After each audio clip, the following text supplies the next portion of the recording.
အတလန်နာနောက်ခံလူပလက်စတာကိုချဲစီအသင်းအပိသက်ခေါ်ယူ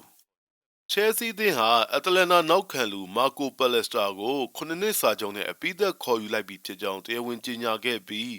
ပြောင်းရွှေ့ကြေးယူရို55သန်းထိအသုံးပြုခဲ့ရတယ်လို့သိရပါတယ်။အသက်22နှစ်သာရှိသေးတဲ့အီတလီလက်ရွေးစင်ပါလက်စတာဟာနီးပြတစ်ဇာဗီအလွန်ဆိုရဲ့ပထမအဦးဆုံးခေါ်ယူခဲ့တဲ့ကစားသမားလည်းဖြစ်ပါတယ်။ပါလက်စထရာကကမ္ဘာအကောင်းဆုံးကလပ်တွေထဲကသတင်းဖြစ်တဲ့ချဲစီကိုပြောင်းရွှေ့ကစားဖို့အကြောင်းပြချက်များစွာကကျွန်တော်ကိုဆွဲဆောင်နိုင်ခဲ့ပါတယ်လို့ပြောကြားခဲ့ပြီးအသင်းနဲ့သူစတင်ကစားဖို့အရင်စိတ်လှုပ်ရှားနေကြောင်းကိုလည်းဖြည့်ဆွက်ပြောဆိုခဲ့ပါသေးတယ်ပြီးခဲ့တဲ့ရာသီကကက်ကလီယာရီအသင်းကိုအငှားစာချုပ်နဲ့ပြောင်းရွှေ့ကစားခဲ့တဲ့ပါလက်စထရာဟာစီးရီးပွဲပေါင်း38ပွဲကစားပြီးတကိုးတွင်း4ခုဖန်တီးပေးခဲ့တာကြောင့်စီးရီးရဲ့တစ်နှစ်တာအကောင်းဆုံးနောက်ခံလူဖြစ်သတ်မှတ်ခံခဲ့ရပါတယ်။ပါလက်စတာဟာနောက်ခံညာအစွန်မှာအဓိကထားကစားပေမဲ့နောက်ခံဘဲအစွန်လူဖြစ်ပါပြောင်းလဲကစားနိုင်တဲ့အပြင်ဘဲချီရောညာချီပါအချိုးကျကျအသုံးပြုနိုင်သူပါ။သူ့ရဲ့ပြင်းနှုံးတဲ့ကြက်ခိုင်မှုကလည်းအထူးကောင်းမွန်တာကြောင့်ဇာဗီအလွန်ဆိုရဲ့ကစားကွက်မှာအရေးပါတဲ့နေရာကနေပါဝင်လာနိုင်ပြီးရီယယ်မက်ဒရစ်ကိုပြောင်းရွှေ့သွားတဲ့ကူကူရဲလာတဲ့နေရာကို